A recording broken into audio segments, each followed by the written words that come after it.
We're going to talk about our datamites and how they can be used for vehicle data logging. In this case, we're going to use our drag race datamite software. And if you look at the screen up here, here's the main screen of the program. And there's two main ways of looking at data with a vehicle data logger. One way, I click on datamite specs, and here's a very handy screen if you just want to see what do the readings look like. Now, we don't have this hooked up on a vehicle right now, but we do have, you always have your accelerometers hooked up. And you can see here, the up-down acceleration is 1g, which it should be, gravity.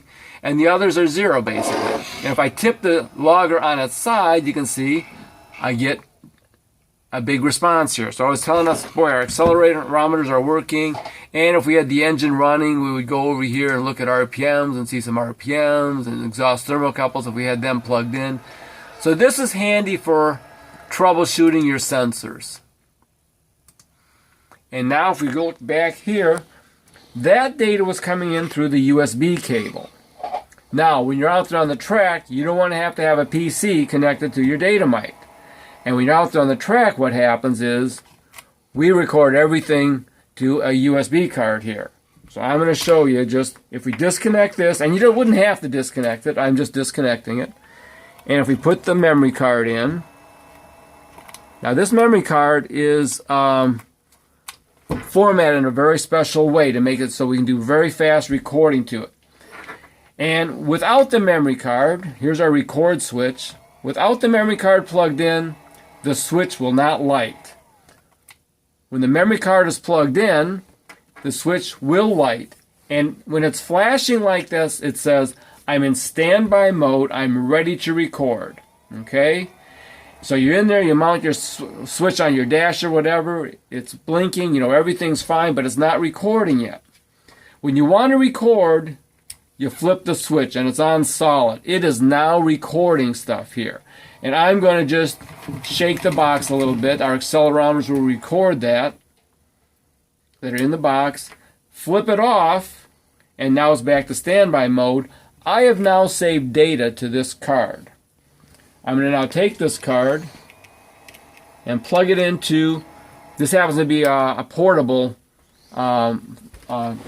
slot, but I mean you might have one built into your computer. And a lot of times this screen will come up showing you, this happens to be the J drive. That card is called the J drive on this particular computer. But to get that data off, I'm going to click on File in the upper left-hand corner, New, get the data from the datamite. Now this gives you some options here that we'll go into in other movies. But the important thing to realize here is you click on this one, Get Data, Start a New Test. And it's just giving us a little warning that we've selected to up here as a custom run. Typically, you'd have set to drag race runs, but we did not a drag race run, so this is normal. So I don't want to change the type of run, and I'm going to leave it as custom. This is an important thing to see. This card is set up to record 8 segments of data, and it says the last segment recorded, what we did right here, is segment 5.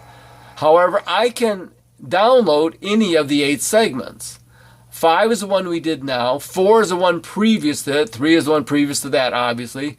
But I'm going to download the last segment recorded, which is segment 5. Okay? It's getting data, you can see it went through all the channels, and now we've got data. There's no RPM data, so they don't have a nice looking power, or not power run, but drag race run over here. But just to check what we got, I'm going to go up here and click on Make a Graph. And I've got it going versus distance. And like I said, we'll go into more of this in other movies. But I'm going to go up here, and there's our accelerometer channels. Front, back, and left and right. Let's make a graph of that. And I just thought of something. Because we were doing, had no RPMs, it can't do distance. So I'm going to do a time graph. And there's me shaking the box. About 8 seconds in, 6 seconds in, I started shaking the box, and the total amount of time I recorded was about 11 seconds. So that's sort of how we do data in a vehicle, a drag race or a road race datamite.